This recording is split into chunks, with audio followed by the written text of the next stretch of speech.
नमो ओम विष्णुपताय कृष्णप्रेष्ठाय भूतले श्रीमते जयपताक स्वामिनिधि नामिने नमो आचार्य पादाय निताय कृपपतायिने गौरगततामताय नगर ग्रामतारिणे नमो ओम विष्णुपताय कृष्णप्रेष्ठाय भूतले श्रीमते भक्ति वेदांत स्वामिनिधि नामिने नमस्ते सारस्वते देवी गौरवाणी प्रचारिणे निर्विशेष शून्यवादी पाश्चात्य देशधारिणे जय श्री कृष्ण चैतन्य प्रभु नित्यानंद श्री अद्वैत गदाधर शिवाशदि गौर भक्त वृंदा हरे Krishna Krishna Krishna Hare Hare Hare Ram Ram Ram Hare Hare Hare Krishna His Divine Grace பக்தி வேதாந்த சுவாமி ஸ்ரீல பிரபாதிக்கு ஜெய். இன்னைக்கு பகவத்கீதை 5வது அத்தியாயத்துல கர்ம யோகம் கிருஷ்ண உணர்வில் செயல். அதுல வந்து இன்னைக்கு 19 படிக்கிறேங்கம்மா மாதாஜி. 16ங்க மாதாஜி. இல்ல 19 வச்சிருக்கிறேன் நான். அப்புறம் நான் 20 மாதாஜி. 19 20 படிக்கணும் மாதாஜி. வித்யாதரி சம்பந்ததான் முடிச்சிருக்கோம். 18 19 படிக்கல பாருங்க. ஓகே படிச்சுட்டாங்க மாதாஜி. அந்த முக்தி பத்தி வருது. நானும் கூட மாதாஜி கிட்ட கேள்வி கேட்டேன். 19 படிச்சாச்சு மாதாஜி. 20 தான் படிக்கணும். படிக்கணும். ஓகே நான் சம்ஸ்கிருதம் படிக்கணும். ஆமாங்க அந்த இருமைகள் படிச்சோம் நாம. அப்ப 20 படிக்கணும். கரெக்ட்.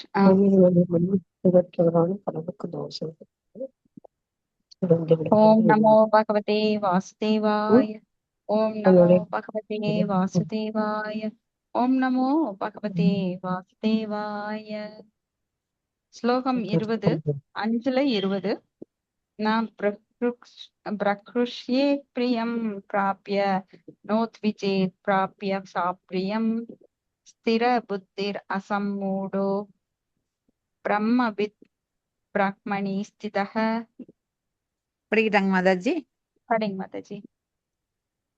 எவன் ஒருவன் விரும்பியவற்றை அடைவதால் மகிழ்வும் விரும்பாதவற்றை பெறுவதால் துயரமும் அடைவதில்லையோ, எவன் ஒருவன் ஸ்திர புத்தியுடனும் மயங்காமலும் இறை விஞ்ஞானத்தை அறிந்தவனாகவும் உள்ளானோ அவன் ஏற்கனவே பிரம்மனில் நிலை பெற்றவன் ஆவான். பொருளுரை. தன்னை உணர்ந்த நபரின் அறிகுறிகள் இங்கு கொடுக்கப்பட்டுள்ளன. முதல் அறிகுறி என்னவெனில், உடலை நான் என்னும் தவறான அடையாளத்தில் அவன் மயங்குவது இல்லை. தான் இவ்வுடல் அல்ல என்றும் பரமபுருஷ பகவானின் நுண்ணிய பகுதி என்றும் அவன் மிகவும் பக்குவமாக அறிந்துள்ளான். எனவே அவன் தன் உடலுடன் தொடர்புடைய ஏதாவது ஒன்றை அடையும் போது மகிழ்வதோ சிலவற்றை இழக்கும் போது வருந்துவதோ இல்லை. மனதின் இத்தகு உறுதியான நிலை ஸ்திர புத்தி அல்லது நிலைத்த அறிவு எனப்படுகிறது. எனவே அவன் ஸ்தூல உடலோ ஆத்மா என்று தவறாக எண்ணி மயங்குவதும் இல்லை. ஜட உடலே நிரந்தரம் என்று எண்ணி ஆத்மாவின் இருப்பை மறப்பதும் இல்லை. இந்த ஞானத்தின் மூலமாக பரம உண்மையின் பூர்ண விஞ்ஞானத்தை அறியும் தளத்திற்கு, அதாவது பிரம்மன் பரமாத்மா மற்றும் பகவானை அறியும் தளத்திற்கு அவன் உயர்த்தப்படுகிறான். பரமனுடன் எல்லா விதத்திலும் சமமாகி விடலாம் என்னும் தவறான முயற்சியில் ஈடுபடாத அவன் தனது ஸ்வரூப நிலையை பரிபக்குவமாக அறிந்துள்ளான். இதுவே பிரம்மனை உணர்தல் அல்லது தன்னை உணர்தல் எனப்படும். இத்தகைய நிலையான உணர்வே கிருஷ்ண உணர்வு எனப்படுகிறது. ஹரே கிருஷ்ணா மாதாஜி. நன்றி மாதாஜி. நன்றி மாதாஜி. சோ இந்த இருமைகளிலிருந்து விடுபடுவது, அதாவது சிலது கிடைச்சதுன்னா, நான் நினைச்சது கிடைச்சதுன்னா சந்தோஷமா இருக்கிறது, கிடைக்கலனா அப்படியே உருண்டு புரண்டு அழுகிறது. இந்த ரெண்டுமே இல்லாமல் துயரமும் அடையாமல் மயங்காமல் இருக்கிறதும் ஸ்திர புத்தி. அதுதான் இங்க வந்து ஸ்திர புத்தி அப்படின்னு சொல்லப்படுது. அப்ப இந்த ஸ்திர புத்தி இருக்கிறவனுக்கு வந்து தன்னை உணர்தல் அப்படிங்கிற அறிவு இருக்கும். நான் உடல் அல்ல, ஆத்மா. அப்ப அவன் வந்து ஆத்ம நிலையில் செயல்படுவான். அப்போ வந்து அவன் ஸ்தூல உடலே ஆத்மா அப்படின்னு மயங்கிறதும் கிடையாது. ஸ்தூல அப்படின்னா நம்மளுக்கு கண்ணுக்கு தெரியற இந்த உடல் தான் ஆத்மான்னு அவன் நினைக்கிறது இல்ல, மயங்கிறது இல்ல. ஜட உடலே நிரந்தரம் அப்படின்னு எண்ணி ஆத்மாவின் இருப்பை மறப்பதும் கிடையாது. சோ எத்தனை பேர் வந்து இந்த உடல் தளத்துலதான் செயல்படுறோம், ஆத்மா இருக்கிறத மறந்துடுறோம். அதுதான் வந்து நம்மளுக்கு அறியாமை அப்படிங்கிற மாயை. சோ இந்த ஆத்மாவின் இருப்பை வந்து இந்த ஸ்திர புத்தி இருக்கிறவன் மறக்கிறது கிடையாது. ஜட உடலே நிரந்தரம்னு எண்ணி அதுலயே ஈடுபட்டு கொண்டிருப்பது கிடையாது. அதனால ஆத்மாவின் இருப்பை மறப்பதும் கிடையாது. சோ இந்த ஞானத்தின் மூலமாக பரம உண்மையின் பூரண விஞ்ஞானத்தை அறியும் தளத்துக்கு, அப்போ அந்த விஞ்ஞானம் என்ன அப்படின்னா நம்ம பகவானை எவ்வாறு அணுகுகிறோம். முழுமுதற் கடவுளை வதந்தி தத்தத்துவம் விதஸ்தத்துவம் அஜ்ஞானம் அத்வயம் பிரம்மேதி பரமாத்மேதி பகவானிதி சப்பியதே. இந்த 3 நிலைகள்ல ஒரு ஞானியானவன் அணுகுகிறான். அது எதுக்கப்புறம்னா தன்னை அறியும் நிலையை உணர்ந்த பிறகு. தன்னை அறியும் விஞ்ஞானம், செல்ஃப் ரியலைசேஷன், அதுதான் தன்னை அறியும் விஞ்ஞானம். நான் உடல் அல்ல ஆத்மா அப்படிங்கிற ஞானம், அந்த ஸ்திர புக்தி அடையும் போது அவன் அடுத்த நிலை 2வது ஸ்டேஜ் என்னன்னா அந்த பிரம்மேதி பரமாத்மேதி பகவான் அப்படிங்கிற அந்த 3 நிலைகள்ல ஏதோ ஒரு நிலையை அவன் அடைகிறான். இப்ப பிரம்மன் அப்படின்னா பகவான் இருந்து வர பிரம்மஜோதி, பரமாத்மானா எல்லோர் உள்ளத்திலும் பகவான் பரமாத்மாவாக இருக்கிறார், அதை அறிவது. அடுத்தது பகவான் அப்படின்னா பகவான் எங்கும் நீக்கமற சக்தியாகவும் சக்திமானாகவும் எங்கும் இருக்கிறார் அப்படிங்கிறத தெரிஞ்சுக்கிறதுக்கு. அதுதான் முழுமையான நிலை, பகவானை உணர்தல். அப்ப இந்த பிரம்மனை உணர்தல், பரமாத்மாவை உணர்தல் அதுக்கு கீழே. அப்ப பிரம்மன் நிலையை உணர்தல் சத்து, பரமாத்மா நிலையை உயர்ந்து சத்து சித்து. பகவானை அறிந்தோம் என்றால் சத்து சித்து ஆனந்தம், இந்த 3மே கிடைக்கும். இப்ப பரமனுடன் எல்லா விதத்திலும் சமமாகி விடலாம் என்னும் தவறான முயற்சியில் ஈடுபடாத அவன் தனது சொரூப நிலையை பரிபக்குவமாக அறிந்துள்ளான். சோ தன்னோட சொரூப நிலை என்ன, நம்மளோட சொரூப நிலை என்ன சொல்லுங்க பாக்கலாம். நம்ம பகவானுக்கு அப்படியே நான் சேவகன் அப்படிங்கிறது. நீங்களே சொல்லக்கூடாது, அடுத்தவங்களுக்கு கேப் கொடுக்கணும். சோ ஜீவேன சொரூபகய கிருஷ்ணேர நித்தியதாச, அதான் நம்ம சொரூப நிலை. பகவானோட நித்திய சேவகன் நான் அப்படிங்கிறது தெரியறதுதான் உண்மையான பக்குவம். இதுதான் பிரம்மனை உணர்தல் அல்லது தன்னை உணர்தல். அந்த ஸ்லோகம், ஃபேமஸான ஸ்லோகம் படிக்கிறோம் இல்லைங்களா, பிரம்மபூத பிரசன்னாத்மா நான் சோச்சதி நான் காங்சதி அப்படின்னு. அப்ப நான் அந்த நிலையை உணர்ந்துட்டோம் அப்படின்னா நாம இந்த பௌதிக நிலையிலிருந்து நாம விலகி நான் சோச்சதி நான் காங்சதி, எதையும் விரும்புவதில்லை, அதற்காக ஏங்குவதும் இல்லை, புலம்புறதும் கிடையாது. விரும்பினா என்ன ஆகும், அது கிடைக்கலனா புலம்புவோம், கிடைச்சதுன்னா பகவான் மறந்துடுவோம், உடனே மகிழ்ச்சியில ஆனந்த தாண்டவம் ஆடுவோம். அது 2மே இல்லாம பிரம்மனை உணரும்போது அவனுக்கு எதையும் அடைய வேண்டிய அவசியம் கிடையாது, அதற்காக ஏங்கறதோ இல்ல கண்ணீர் விடுதலோ கவலைப்படுறதோ அவனுக்கு கிடையாது. அதான் பிரம்மபூத பிரசன்னாத்மா நாச்சோச்சதி நான் காங்ஷதி. சோ இத்தகு நிலையான உணர்வே கிருஷ்ண உணர்வு அப்படின்னு சொல்லப்படுது. ஹரே கிருஷ்ணா. மாதாஜி, இப்போ பிரம்மம் பரமாத்மா பகவான் சொன்னீங்கல்ல மாதாஜி, ஆமாங்க. அது பரமாத்மா சச்சித் சொன்னீங்க, பிரம்மம் என்ன மாதாஜி? பிரம்மன் அப்படின்னா பகவான் இருந்து வரும் ஒளிக்கற்றுகள். ஓகே மாதாஜி. அத பிரம்ம ஜோதி. அந்த பிரம்ம ஜோதியே நம்ம இப்ப சூரியனை வச்சு அத எக்ஸாம்பிளா வச்சு ஸ்ரீல பிரபுபாதர் சொல்றாரு இல்லைங்களா, இப்ப சூரிய கதிர்கள் மட்டும்தான் சூரியன்னு நினைக்கிறவன் கீழ்நிலை. எதுக்கும் அப்பால் எங்கிருந்து வருது அந்த கதிர்கள், சூரியனிடம் இருந்து வருது அப்படின்னு நினைச்சுக்கிறது அந்த பரமாத்மா நிலை. அப்போ அந்த சூரியன் அப்படிங்கிற சூரிய தேவன், அதுக்குள்ள ஒரு சூரியன் அப்படிங்கிறதுக்குள்ள ஒரு உலகம் இருக்கு, அதுல நிறைய உயிர்வாளிகள் இருக்கு, அதுக்கு ராஜா சூரிய தேவன் அப்படின்னு முழுமையா உணர்ந்துக்கிறது பகவான் அப்படிங்கிற நிலை. இது புரியுதுங்களா, இந்த எக்ஸாம்பிள் புரியுதுங்களா? பேசுனது எதுவுமே கேட்கலீங்க மாதாஜி. இப்ப பேசுனதுங்களா? கடைசியா சொன்னீங்களா பகவான் இது உணர்தல். ஆமாங்க, அது பகவானை உணர்றது இந்த சூரியன் ஒரு கோள் இருக்கு இல்லைங்களா, சூரியன் இது ஒரு கோள், அதுக்குள்ள நிறைய ஜீவராசிகள் இருக்கு, அதுக்கெல்லாம் தலைவர் சூரிய தேவன் அப்படின்னு முழுமையா உணர்ந்துக்கிறது. சோ அப்ப பகவான் அப்படிங்கிற நிலைனா பகவான் எவ்வளவு சக்திகள் கொண்டவர், அந்தரங்க சக்தி, வெளிப்புற சக்தி, தடச சக்தி, அவர்தான் சக்திமான். அவர் சக்தியின் வடிவாக எல்லா இடத்திலும் நீக்கமர நிறைந்திருக்கிறார். சர்வகதா, அந்த உயிர்வாளிகள் எங்கும் இருக்கிறது, அந்த உயிர்வாளிகளுக்குள்ள பரமாத்மாவாக அவர் இருக்கிறார். இப்படி பரிபூர்ணமா தெரிஞ்சுக்கிறது, பகவானை பத்தி நிறைய விஷயங்கள் தெரிஞ்சுக்கிறது. சும்மா வெறும் ஒளிக்கற்றைகளை மட்டும் சூரியன்னு சொல்றாங்க இல்லையா, அது முதல் நிலை பிரம்மன் நிலைக்கு ஒப்பிடப்படுது. அந்த ஒளிக்கற்றைகள் எங்கிருந்து வருது, சூரியனிட்டு இருந்து வருது அப்படிங்கிறது பரமாத்மா நிலை. பரமாத்மா நிலையில தான் எல்லா ஜீவராசிகள் இடத்திலும் அந்த பரமாத்மா இருக்கிறத ஒருவன் காண்கிறான். அது பரமாத்மா நிலை. சரிங்களா? அப்புறம் பகவான் அப்படிங்கிறது பரமாத்மாக்கு மேல பகவான் இருக்கிறார். ஆன்மீக உலகிலும் இருக்கிறார், ஜட உலகிலும் இருக்கிறார். ஜட உலகிலும் ஆன்மீக உலகிலும் எல்லாமே அவர்தான். மத்தக பரதரம் நாண்யத் கிஞ்சித் தனஞ்சய மை சர்வமிதம் புரோக்தம் சூத்ரா மணிகனா இவ அப்படின்னு சொல்றாரு இல்லைங்களா? நூலில் முத்துக்கள், அந்த முத்துக்கள் நூலில் கோர்க்கப்பட்டுள்ளது போல எல்லாம் என்னை சார்ந்திருக்கிறது. பகவானை சார்ந்துதான் எல்லாமே இருக்கு. ஈச் அண்ட் எவ்ரி திங் 100% அவர் தான் எல்லாமே அப்படின்னு உணர்ந்துக்கிறது தான் முழுமையான நிலை, பகவான்கிற நிலை. ஓகேங்க. புரிஞ்சுதுங்களா? இதுல ஏதாவது டவுட் இருக்கா? ஓகேங்க மிஸ். Thank you miss. டவுட் இருந்தா என்ன கேட்டுக்கோங்க, கேட்டு கிளியர் பண்ணிக்கோங்க. ஓகே, இல்லைங்க அடுத்தது. கிளியர் ஆயிடுச்சு. ஓகேங்க. அப்ப ரொம்ப முக்கியம். ஏன்னா இந்த பிரம்மன் பரமாத்மா பகவான் நிலையை நாம முதல்ல தெரிஞ்சுக்கணும். இதை தெரிஞ்சா வேற எதையும் தெரிய வேண்டியது இல்லைன்னு பின்னாடி ஸ்லோகங்கள்ல வரும். அப்ப இந்த சூரியனை கொண்டு உதாரணமா கொண்டு நாம தெரிஞ்சுக்கலாம். சூரிய கதிர்கள் மட்டும். அப்ப சூரிய பகவான் மேல அண்ணாந்து பார்த்தா, ஓ இது அங்கிருந்தா வருது, சூரியனிட்ட இருந்து வருது. 2வது நிலை. அப்ப சூரியனுக்குள்ள ஒரு உலகம் இருக்கு, அதுக்குள்ள நிறைய உயிர்வாளிகள் இருக்கு, அதுக்கு தலைவர் சூரியன் அப்படின்னு டீட்டெயிலா தெரிஞ்சுக்கிறது பகவான் நிலை. அதுதான் இறுதி நிலை, முழுமையான நிலை. இதெல்லாம் பார்ஷியல். பிரம்மன் பரமாத்மா தெரிஞ்சுக்கிறதெல்லாம் கொஞ்சம் கீழ்நிலை. அடுத்த ஸ்லோகம் 21.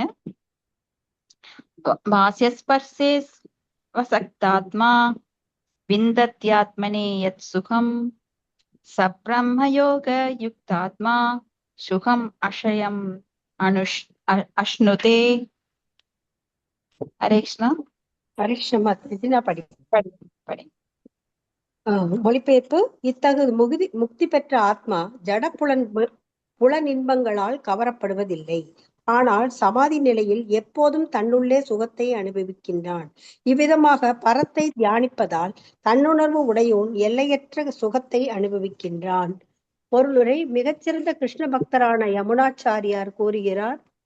படிக்கிறீங்களா மாதாஜி? யத்யவதி மம சேத கிருஷ்ண பாதாரவிந்தே நவநவரச தாமன் யுக்த்யதம் ரந்தும் ஆசீத் தத்தவதி பத நாரி சங்கமே ஸ்மரியமானே பவதி முக விகார சுஷ்டு நிஷ்டீவனம் ச. ஸ்ரீ கிருஷ்ணரின் திவ்யமான அன்பு தொண்டில் ஈடுபட்ட பிறகு அவரில் புது புது ரசங்களை உணரும் நான் காம சுகத்தை பற்றி எண்ணும் போதெல்லாம் அந்நினைவின் மீது காரி உமிழ்கின்றேன். மேலும் என் உதடுகள் வெறுப்பினால் நெளிகின்றன. பிரம்மயோகத்தில் கிருஷ்ண உணர்வில் இருப்பவன் ஜடப்புலனின்பத்திற்கான சுவையை முற்றிலும் இழக்கும் அளவிற்கு இறைவனின் அன்பு தொண்டில் மூழ்கியுள்ளான்.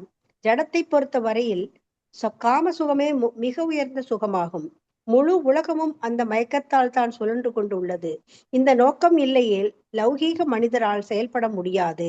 ஆனால் காம சுகத்தை தவிர்க்கும் கிருஷ்ண பக்தன் அது இல்லாமலே முழு திறனுடன் செயலாற்ற முடியும். இதுவே ஆன்மீக உணர்விற்கான சோதனையாகும். ஆன்மீகமும் காமசுகமும் வெவ்வேறு துருவங்கள். முக்தியடைந்த ஆத்மாவாக இருப்பதால் கிருஷ்ண பக்தன் எவ்வித புலனின்பத்தாலும் கவரப்படுவதில்லை. ஹரே கிருஷ்ணா மாதாஜி. தேங்க்யூ. ஹரே கிருஷ்ணா. சோ இந்த ஜட உலகமானது ஆண் பெண் கவர்ச்சியினால் தான் செயல்படுகிறது அப்படின்னு நம்ம அடிக்கடி பாக்குறோம். அப்போ இந்த புலனின்பங்கள்லயே மிக உயர்ந்த சுவையின் மனிதன் முட்டாள்களாக இருக்கும் நாம எல்லாம் நினைக்கிறது என்னன்னா, காமசுகம் மிக உயர்ந்தது அப்படின்னு நினைக்கிறதுனாலதான் இந்த திருமணம் இல்ல பாலுறவு கவர்ச்சியினால கள்ள தொடர்பு இந்த மாதிரி நிறைய போயிட்டே இருக்கு இந்த உலகத்துல. சோ மனித நோக்கம் எடுத்ததே கல்யாணம் தான் அப்படின்னு அத ஒரு ரொட்டீனா பண்ண ஆரம்பிச்சிருவாங்க. ஆனா இந்த மனித உடல் எடுக்கிறது ஆத்மாவை பற்றிய ஞானத்தை பெறுவதற்கு, ஆத்ம ஞானம் பெறுவதற்கு தான் கொடுக்கப்பட்டிருக்கு. ஆனா நிறைய பேருக்கு அது தெரியறது இல்ல. ஏதோ பிறந்தோம், வாழ்ந்தோம், கல்யாணம் பண்ணோம், குழந்தை பெத்துக்கிட்டோம், அப்புறம் அந்த குழந்தைகளுக்கு சடங்கு பண்ணணும், பேரம்பேத்தி எடுத்தோம், அதுக்கு மேல லைஃப் என்னன்னு அவங்க தெரிஞ்சுக்கிறது இல்ல. அதனால அதை நீட்டிச்சுட்டே போயிட்டு இருக்குது. பெரிய வாழை பிடிச்சிட்டு போற மாதிரி பின்னாடி ஓடிட்டே இருக்கிறாங்க. பிறப்பு மறுபடியும் இறப்பு மறுபடியும் இதே அஹ், அஹ், சர்வி சர்வித சர்வநானாம் அப்படின்னு சொல்லி புன சர்வித சர்வநானாம் அப்படின்னு சொல்லி இன்னொரு ஸ்லோகத்துல வரும் பாகவதத்துல. அதாவது மென்றதையே மென்று தின்பது போல எல்லா பிறவிலும் பாத்தீங்கன்னா பிறப்பெடுப்பாங்க, குழந்தையா இருப்பாங்க, அப்புறம் வளர்ந்து கல்யாணம் பண்ணிக்குவாங்க, குழந்தை பெத்துக்குவாங்க, மறுபடியும் பேரம்பேத்தி எடுப்பாங்க, அப்புறம் செத்துருவாங்க, மறுபடியும் பிறப்பெடுப்பாங்க. ரொட்டீனா இதேதான். இப்ப கரும்பு ஜூஸ் சக்கையை பிழிஞ்சு மறுபடியும் அதை வந்து பிழிஞ்சிட்டே இருக்க, இப்ப இருந்த என்ன ஜூஸ் வரும், அப்ப இது சலிச்சு போயிரும் ஒருத்தருக்கு. என்னடா இது என்ன பிறவி, வர்றோம் சாப்பிட்றோம் கல்யாணம் பண்றோம் குழந்தை பெத்துக்கிறோம் மறுபடியும் செத்துடுறோம், வர்றோம் சாப்பிட்றோம் மறுபடியும் குழந்தை பெத்துக்கிறோம் தூங்குறோம், ரொட்டீனா இதே லைஃப். அப்ப நாம எல்லாருமே நினைச்சிருப்போம், என்னடா வாழ்க்கை இது, எல்லாரும் வாழ்ற மாதிரியே நாமளும் வாழணுமா, இதுதான் வாழ்க்கையா, வேற ஒண்ணுமே இல்லையா, அவனும் கல்யாணம் பண்ணிட்டு நானும் பண்ண வைக்கணுமா அப்படின்னு எல்லாம் நினைச்சிருக்கிறோம். ஆனா எதனால அப்படின்னா அதுக்கு மேல யாருக்குமே தெரியல. எல்லாரும் வாழ்றாங்க, நானும் வாழ்றேன், உலகம் அப்படியே தான் போயிட்டு இருக்கு, ஏங்க அவனுக்கு நடக்கிறதா எனக்கு நடக்குது, நான் என்ன வித்தியாசமா பண்ண முடியும் அப்படின்னு கேட்பாங்க. இருக்கு, அதுக்கு மேல லைஃப் இருக்கு. ஏன்னா அது பகவானை பத்தி தெரிஞ்சுக்கிட்டாதான் அந்த லைஃப் உங்களுக்கு தெரியும். சோ அதுக்காக பகவானை பற்றி அறிந்து கொள்ள முயற்சி செய்யணும். அப்ப சிறந்த பக்தனான யமுனாச்சாரியார் சொல்றாரு, கிருஷ்ணரோட அன்பு தொண்டுல ஈடுபட்ட பிறகு பகவானுடைய புது புது ரசங்கள், ஏன்னா ரச அமிர்த மூர்த்தி அவர், பல பல ரசங்களை அனுபவிக்க கூடியவர். அதையெல்லாம் கேட்டு கேட்டு கேட்டு அந்த காம சுகத்தை பற்றிய எண்ணம் வர்றப்போ அதை நினைச்சாலே காரி துப்புறேன் நானு. ஏன்னா அதுல சுவை போயிடுச்சு. பகவானுடைய இனிமையை கேட்டு ரசிக்கிறப்போமோ, அவரது லீலைகளை கேட்கும் போதும், ஏன்னா பகவான் உள்ளத்துல போகும்போது அந்த காம உணர்வு, காம குரோத லோப மோக மதம் ஆச்சரிய அந்த உணர்வுகள் எல்லாம் நம்மளை விட்டு பறந்து போயிடுது. இப்போ நீங்க சாதாரணமா வயல்ல நெல்லெல்லாம் விளைஞ்சிருக்கும், அங்க போய் நின்னுட்டு ஒரு பொம்மையை வச்சிருப்பாங்க, இல்லைன்னா நாமளே போனோம்னா இப்ப கை தட்டுனா என்ன ஆகும், அந்த பறவைகள் எல்லாம் பறந்தோடிரும். அதே போல பகவானது நாமத்தை சொல்லி கையை தட்டிட்டு ஆடணும்னு வைங்க, நமக்குள்ள இருக்கிற அந்த காம ஆசைகள், பல கோடி ஜென்மங்களா நமக்குள்ள புதைந்து இருக்கிற அந்த வாசனா, நிறைய வாசனா. வாசனா அப்படின்னா உள்ள அழுந்த பதிந்து இருக்கிறது அந்த சூட்சும உடல்ல. அதான் சித்த சித்த உடல், சித்த உடல்னு சொல்லுவாங்க. அதுலதான் பதிஞ்சிருக்கு நாம என்னென்ன விருப்பப்பட்டோம், அதெல்லாம் அந்த அழிவுகள் மறக்காம பதிஞ்சிருக்கிறதுனாலதான் நம்ம ஆட்டிடியூட் வந்து அதை நோக்கியே போயிட்டு இருக்கு. முதல்ல அதை அழிக்கணும். மேல்புறமா நாம வந்து புல்ல வெட்டினா என்ன ஆகும், வேர் கீழே இருக்கும், அது மறுபடியும் தண்ணி பட்டோம்னா வளர்ந்துரும். அப்போ ஒரு களை எடுக்கணும் அப்படின்னா என்ன பண்ணுவாங்க, வேரோட புடுங்குவாங்க. அது போல நம்ம மனசுல நிறைய களைகள் இருக்கு, அதை வந்து வேரோட அழிக்கணும்னா வெளிப்புறமா நாம என்னதான் முயற்சித்தாலும் அது போகாது.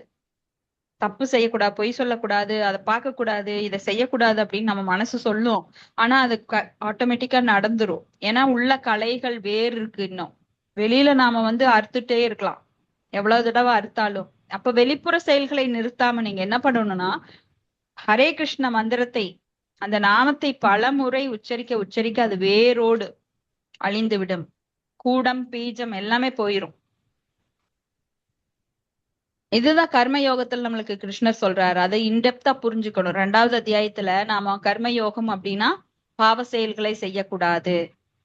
அப்ப நம்ம வந்து பகவானோட நாமத்தை சொல்லணும், அது தூய்மையாக்கும். அது எப்படி தூய்மையாக்கும், வேருடன் நம்மளுக்கு அப்படியே அடியிலிருந்து களைஞ்சிரும். சும்மா மேல் புண்ண நுனிப்புள்ளை மேய்வது போல கிடையாது. நுனிப்புள்ள வந்து அறுத்துட்டு போயிருவாங்க சிலரெல்லாம், நாங்க சுத்தம் பண்றோம் பாருங்க அப்படின்னு மண்வெட்டி எடுத்து மேலாப்புல சரிச்சிட்டு போயிருவாங்க. ஆனா அந்த வேறு அடியில் இருக்கிறதுனால மறுபடியும் அது முளைச்சிட்டே இருக்கும். அது போல நம்ம ஆசைகள்ங்கிறது அழுத்த பதிஞ்சிருக்கு அந்த சூட்சும உடல்ல. அதை என்ன பண்ணணும்னா, பகவானை பற்றி இப்ப யமுனாச்சாரியார் சொல்ற மாதிரி பெரிய பக்தர்கள் ஆகும்போதுதான் அது அந்த விளைவுகள் நமக்கு அதுல இருந்து போகும். இல்லைன்னா திரும்ப திரும்ப நம்மளுக்கு வரும். கோவப்படக்கூடாது அப்படின்னு நம்ம நினைப்போம், நினைக்கிறதுனால அது முடியுமான்னு கேட்டா முடியாது. ஏன்னா நம்ம பல ஜென்மங்கள்ல அந்த கோவங்கிற ரஜோகுணத்தை உள்ள வச்சிருக்கிறோம். அதனோட செயல்பாடு நம்ம பல ஜென்மங்கள்ல ரஜோகுணத்திலும் தமோ குணத்திலும் செயல்பட்டதோட விளைவு நம்ம மனசை பாதிச்சிருக்கு.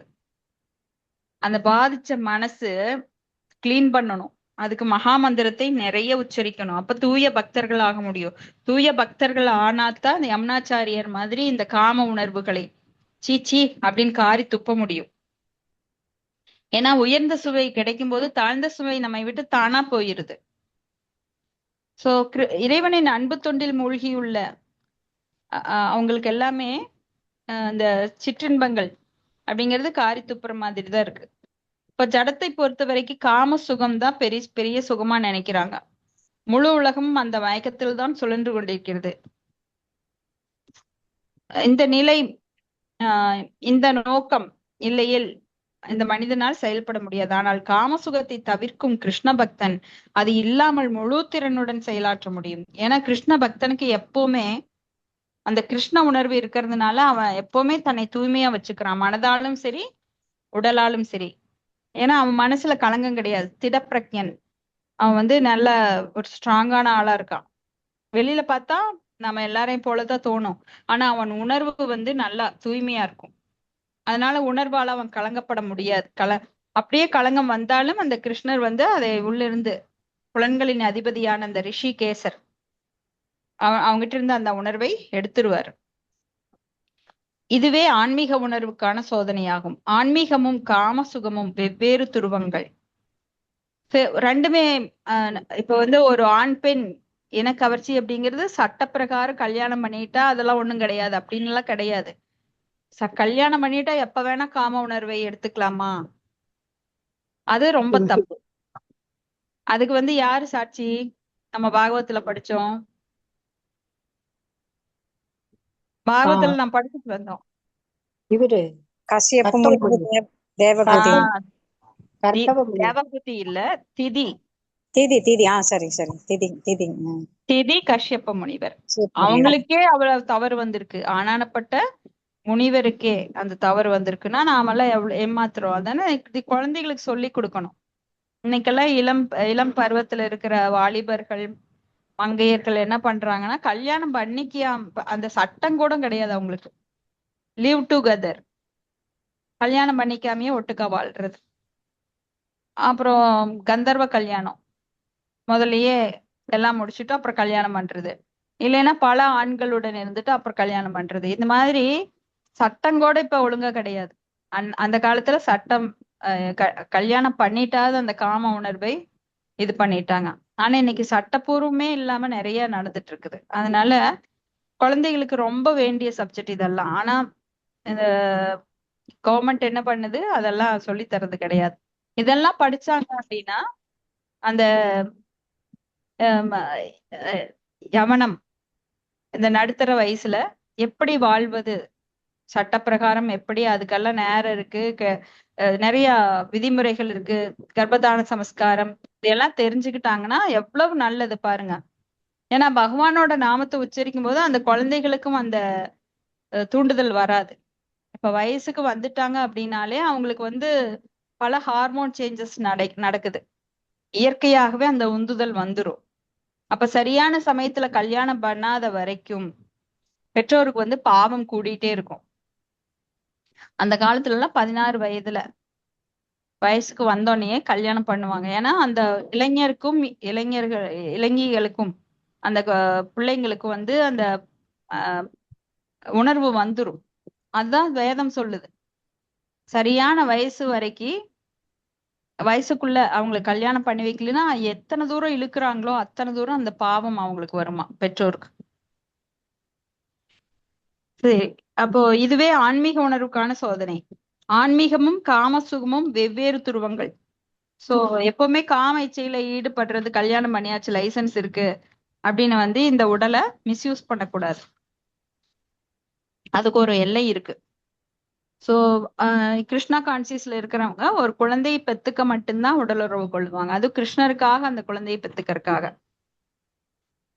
சோ ஆன்மீகமும் காமசுகமும் வெவ்வேறு துருவங்கள். முக்தியடைந்த ஆத்மாவாக இருப்பதால் கிருஷ்ண பக்தன் எவ்வித புலனின்பத்தாலும் கவரப்படுவதில்லை. அவனுக்கு அது வேணும் இது வேணும் அந்த பொருளை வாங்கணும் ஆசைப்பட்டாலும் கூட அது கிடைச்சாலும் அவன் சந்தோஷப்படுவான், ரொம்ப ஆட மாட்டான். கிடைக்கலினாலும் துக்கப்பட மாட்டான். கிடைச்சாலும் சரி கிடைக்கலினாலும் சரி அவன் வந்து ஒரே மாதிரி இருப்பான். எப்படி ஸ்ரீராமரை காட்டுக்கு அனுப்பும் போது கைகேயி வந்து காட்டுக்கு போக சொல்லுவாங்க 14 வருடங்கள். அவர் எந்த ஒரு சலனம் கிடையாது. அவர் கைகேயியோட காலை தொட்டு கும்பிட்டுட்டு, நீயும் என்னோட அன்னைதான், அதனால என்னோட அன்னையினோட வாக்கு எனக்கு அதான் வேத வாக்கு அப்படின்னு சொல்லி காலை தொட்டு கும்பிட்டுட்டு காட்டுக்கு புறப்பட்டுறாரு. அவர் வந்து திட்டவும் கிடையாது, கைகேயிய திட்டவும் கிடையாது. கைகேயி காலில் தான் விழுகிறாரு, ஆசீர்வாதம் கொடுங்க, நான் உங்க உத்தரவுப்படியே நான் போறேன்னு. ஆனா தசரதர் தான் உயிரை விட்டுறாரு புத்திர பாசத்தினால. அதுக்கடுத்து ஸ்லோகம் 22. ஏஹி சம்பர்ஷ ஜாபோஹா துஹ யோனய ஏவதே ஆத்யந்தவந்த கௌதேய நதேஷு ரமதே புதஹ. ஹரே கிருஷ்ணா. ஹரே கிருஷ்ண மாதாஜி படிக்கிறோம். படிங்க. ஜடப்புலன்களின் தொடர்பினால் வரும் இன்பம் துன்பங்களுக்கு காரணமாக இருப்பதால் அறிவுடையோன் அதில் பங்கு கொள்வதில்லை.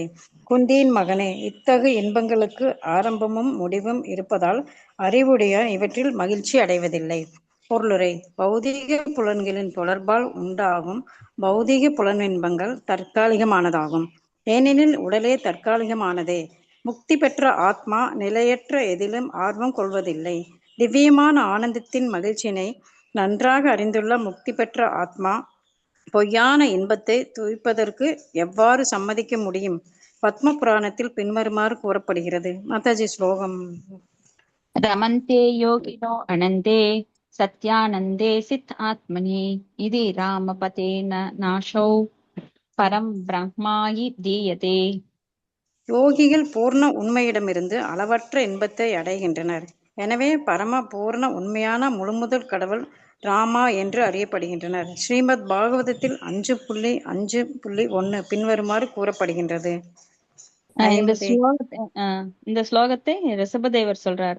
நாயம் தேகோ தேகபஜாம் நிர்லோகே கஷ்டான் காமான் அர்ஹதே புஜாமியே தபோ திவ்யம் புத்திரகாயேன சத்வம் சுத்யேத் யஸ்மாத் பிரம்ம சௌக்கியம் து அனந்தம். எனதன்பு மகன்களே, புலனின்பத்திற்காக கடினமாக உழைக்க வேண்டிய அவசியம் இம்மனித பிறவியில் இல்லை. மலத்தை உண்ணும் பன்றிக்கு கூட இவ்வின்பம் கிடைக்கத்தானே செய்கின்றது. மாறாக இவ்வாழ்வில் நீங்கள் தவங்களை புரிந்து உங்களது நிலையை தூய்மைப்படுத்த வேண்டும். அதன் பலனாக அளவற்ற திவ்யமான ஆனந்தத்தை உங்களால் அனுபவிக்க முடியும். எனவே உண்மையான யோகிகளும் கற்றறிந்த ஆன்மீகிகளும் பௌதிக வாழ்வின் சுழற்சிக்கு காரணமாக விளங்கும் புலன் இன்பங்களால் கவரப்படுவதில்லை. ஒருவன் எந்த அளவிற்கு ஜட இன்பங்களில் மயங்குகின்றானோ அந்த அளவிற்கு அவன் ஜட துன்பங்களால் சூழப்படுவான். ஹரே கிருஷ்ணா மாதாஜி. நன்றி மாதாஜி. ஹரே கிருஷ்ணா. நன்றி மாதாஜி. இது ரொம்ப முக்கியமான ஸ்லோகம். ஏஹி சம்பர்ச ஜாபோக துகயோனை ஏவதே ஆத்யந்தவந்த கௌந்தேய நதேஷு ரமதே புதக.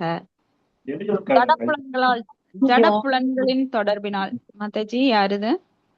மியூட் பண்ணிக்க. சோ ஜடப்புலன்கள் தொடர்பினால் வரும் இன்ப துன்பங்களுக்கு காரணமாக இருப்பதால். இன்பமும் துன்பம் எதனால வருது? ஜடப்புலன்களால் வருது. ஜடப்புலன்களின் தொடர்பினால் இன்பம் துன்பம் வருது. சோ இன்ப துன்பங்களுக்கு காரணம் எது? ஜடப்புலன்கள். அறிவுடையோன் அதில் பங்கு கொள்வதில்லை.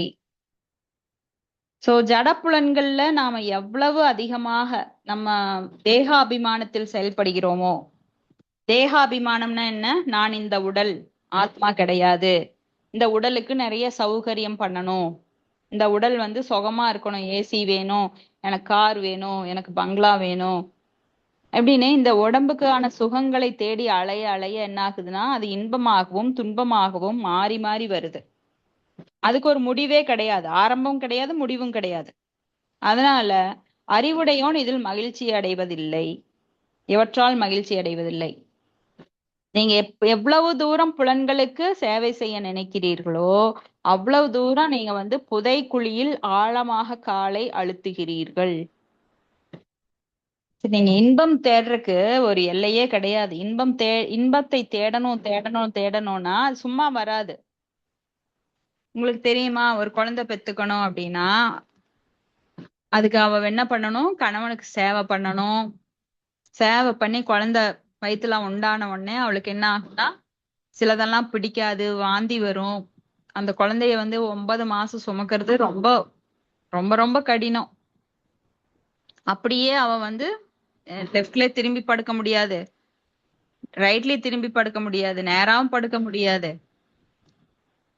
இல்லைங்களா? அவ சுவையானதை சூடானதை சாப்பிட முடியாது, ரொம்ப வேணுங்கிறதெல்லாம் சாப்பிட முடியாது. அந்த வாமிட் சென்சேஷன் இருக்கும். சோ அப்படிதான் குழந்தை பெத்துக்கிட்டா எவ்வளவு வலி. அந்த குழந்தை பெத்துக்கிறதோட வலிய சயின்டிஸ்ட் சொல்றாங்க, மரணம் 10 தடவை மரணிக்கிறதோட வலி அந்த குழந்தை பெத்துக்கிறப்போ அந்த பெண் அவஸ்தைப்படுறாளாம். எல்லாருமே இது அனுபவம் பட்டிருக்கிறீங்க. அதை ரொம்ப எக்ஸ்பிளைன் பண்ண வேண்டியது இல்ல. குழந்தை பெத்துக்கிறது அவ்வளவு வலியோட பெத்துக்கிறான். ஆனா ஆசை விடுதா, 2வது ஒரு குழந்தை பெத்துக்கொண்டு மறுபடியும் ஆசைப்படுறா. முதல் குழந்தை பெத்துக்கிறப்ப என்ன சொல்லுவா, அப்பா போதுண்டா சாமி, உனக்கு குழந்தையே வேண்டாம் அப்படின்பா. ஆனா அடுத்த குழந்தைக்கு மறுபடியும் தயாராயிருவாங்க 4 வருஷத்துல. அப்படி குழந்தை பெத்துக்கிட்டு அந்த இன்பம், சிற்றின்பம், எனக்கு குழந்தை கிடைச்சிருச்சு, நான் மலடி அல்ல, அப்படியே ஊரே அப்படியே அவளை பாராட்டுற மாதிரி அவர் ஒரு கிரீடமா நினைப்பாங்க. ஆனா அதுக்கப்புறம் அவன் அந்த குழந்தைய பாதுகாத்து வளர்த்து சாப்பாடு ஊட்டி அதனோட மலம் ஜலம் எல்லாம் அவ தொடச்சி எடுத்து அப்புறம் ஸ்கூலுக்கு கொண்டு போய் விட்டு கூட்டிட்டு வந்து இப்படியே அந்த குழந்தையை பெருசாக்கறதுக்குள்ள ஒரு போராட்டம். பெருசாகி முடிக்கிறதுக்குள்ள அப்புறம் கல்யாணம். கல்யாணத்துக்காக அவ நிறைய கணவனும் மனைவியும் சம்பாதிக்கணும், சேர்த்தி வைக்கிறதுக்கு அவங்க ரொம்ப கஷ்டப்படணும். அப்புறம் மறுபடியும் கல்யாணம் முடிஞ்சுதா, மறுபடியும் பேரம் பேத்தி, அப்புறம் மறுபடியும் எடுத்து தாத்தா பாட்டி கையில கொடுத்துருவாங்க. சோ அதை வளர்க்கணும். அதை வளர்த்து மறுபடியும் அவங்க ஓய்வு கிடைக்குதானா, கிடைக்காது. மறுபடியும் அவங்க பல தேடல்கள், பல தேவைகள் அதுலயே ஈடுபட்டு இருக்கிறாங்க. லைஃப் அதுக்கே போயிருது. நிறைய பேரை பகவத்கீதை பாகவதம் கிளாஸ்க்கு வாங்கன்னு கேட்டா எங்களுக்கெல்லாம் வேலை இருக்குங்க, என்னமோ நாமெல்லாம் சும்மா உட்காந்துட்டு இருக்கிற மாதிரி, வெட்டியா பொழுதுபோக்கிட்டு இருக்கிற மாதிரி. அவங்களுக்கு அந்த சீரியஸ்னஸ் தெரியறது இல்ல. ஏன் பகவத்கீதை கேட்கணும், பாகவதம் கேட்கணும், ஆத்மாக்கு இது நல்லது, உடல் அழிய போகுது, நாம உடல் தளத்துல செயல்படுறோம், இதெல்லாம் நாடக மேடை, நம்மளுக்கெல்லாம் நடிக்கிறதுக்கு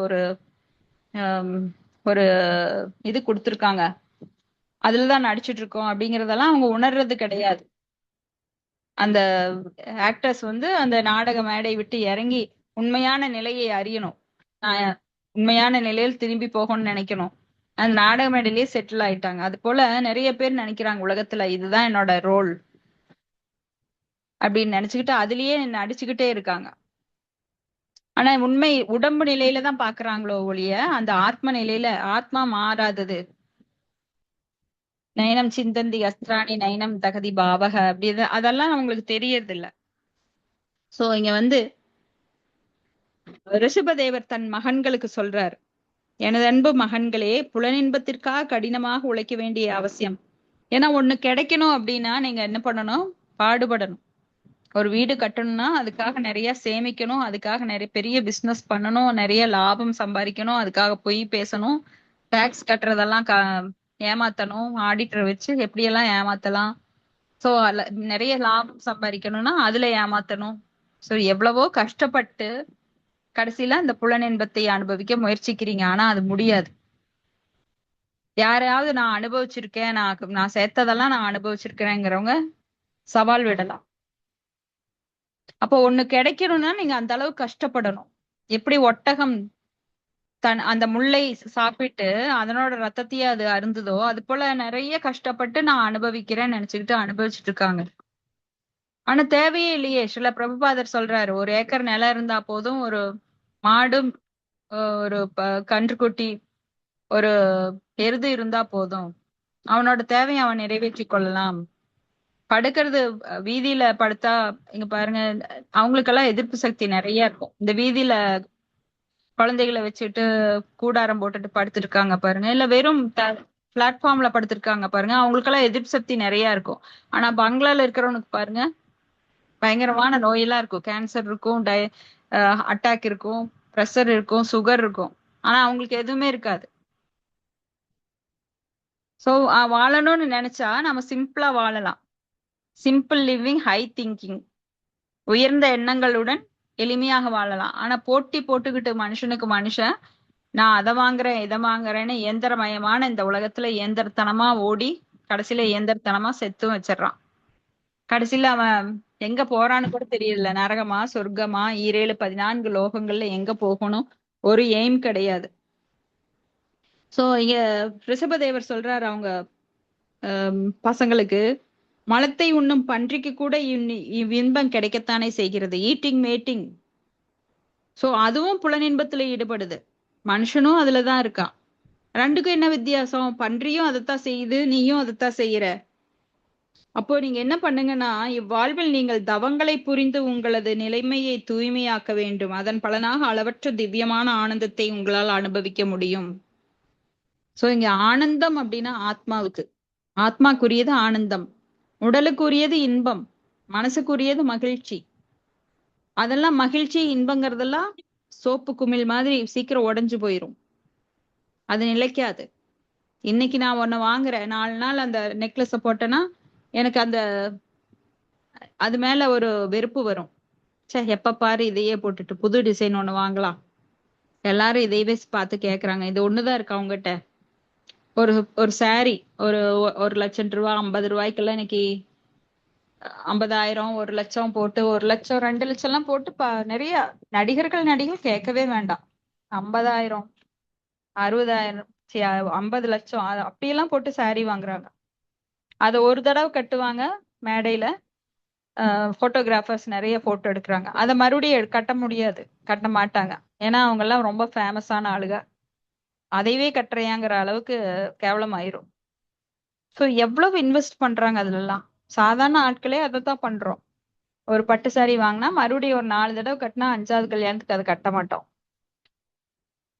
சோ புலனின்பம் அப்படிங்கிறது அது எல்லை இல்லாதது, ஒரு லிமிட்டே இல்லாம போயிட்டே இருக்கும். அப்போ இந்த பன்றிகள் கூட அந்த இன்பம் கிடைக்கத்தான் செய்யுது. அதுவும் புலனுகர்ச்சியில் ஈடுபடுது. சோ மனிதன் 6 அறிவு கொடுத்தது எதற்காக? நான் மிருகம் கிடையாது. 1 அறிவு 2 அறிவு 3 அறிவு 4 அறிவு 5 அறிவெல்லாம் தாண்டி கடைசியான மிக உயர்ந்த நிலை மனித உருவம் அப்படிங்கிறது. இந்த கருவியை பயன்படுத்தி தான் நாம எஸ்கேப் ஆகணும். உடல் எடுப்பதிலிருந்து எஸ்கேப் ஆகணும். இல்லைன்னா உடல் எடுத்தாலே கஷ்டம்தான். அது எந்த உடலா இருந்தாலும் சரி. நாய் உடல் எடுத்தாலோ இல்ல எந்த உடல்ல நம்மளுக்கு சுகம் கிடைக்கவே கிடைக்காது. அந்த சுகம் அப்படிங்கிறது இல்யூஷன், சிற்றின்பம். அது மறையக்கூடியது. எனவே உண்மையான யோகிகளும் கற்றறிந்த ஆன்மீகிகளும் பௌதிக வாழ்வின் சுழற்சிக்கு காரணமாக விளங்கும் புலனின்பத்தால் கவரப்படுவதில்லை. ஒருவன் எந்த அளவுக்கு ஜட இன்பங்களில் மயங்கிறானோ அந்த அளவுக்கு அவன் ஜட துன்பங்களால் சூழப்படுகிறான். சோ அனுபவிக்கின்ற ஆசையில எவ்வளவு கால அழுத்தி வைக்கிறோமோ அந்த அளவு கஷ்டத்தை பாவத்தையும் நாம் அனுபவிக்கணும். சோ ஒரு எல்லையே இல்லாம அனுபவிக்க முற்படுபவர்களுக்கு அதுதான் நடக்குது. கோடி கோடியா சம்பாரிச்சவனுக்கு நோய் தான் வருது. கடைசியில பிறப்பு இறப்பு முதுமை நோய், அதை யாராலையும் தவிர்க்க முடியாது. அதனால இந்த ஜட உலகத்திற்கு வந்த இந்த 4 துன்பங்கள், அத்தியாத்மிகா, ஆதி பௌதிகா, ஆதி தெய்வீகா, இது எல்லாமே நம்ம தாக்கிட்டே இருக்கும். அதனால இதுல இருந்து நிரந்தரமாக விடுதலை கிடைக்கணும். அப்ப டெம்பரரி சொல்யூஷன் கிடையாது, பெர்மனன்ட் சொல்யூஷன் தேடுறதுதான் புத்திசாலித்தனம். சோ இதை அறிந்து பக்தி தொண்டுல எல்லாரும் ஈடுபட்டு பேக் டு காடெட் அது போறதுதான் எல்லாருக்கும் உத்தமமான செயல். ஹரே கிருஷ்ணா. இதோட முடிச்சுக்கலாம். 23வது ஸ்லோகம் நாளைக்கு பார்க்கலாம். யாருக்கா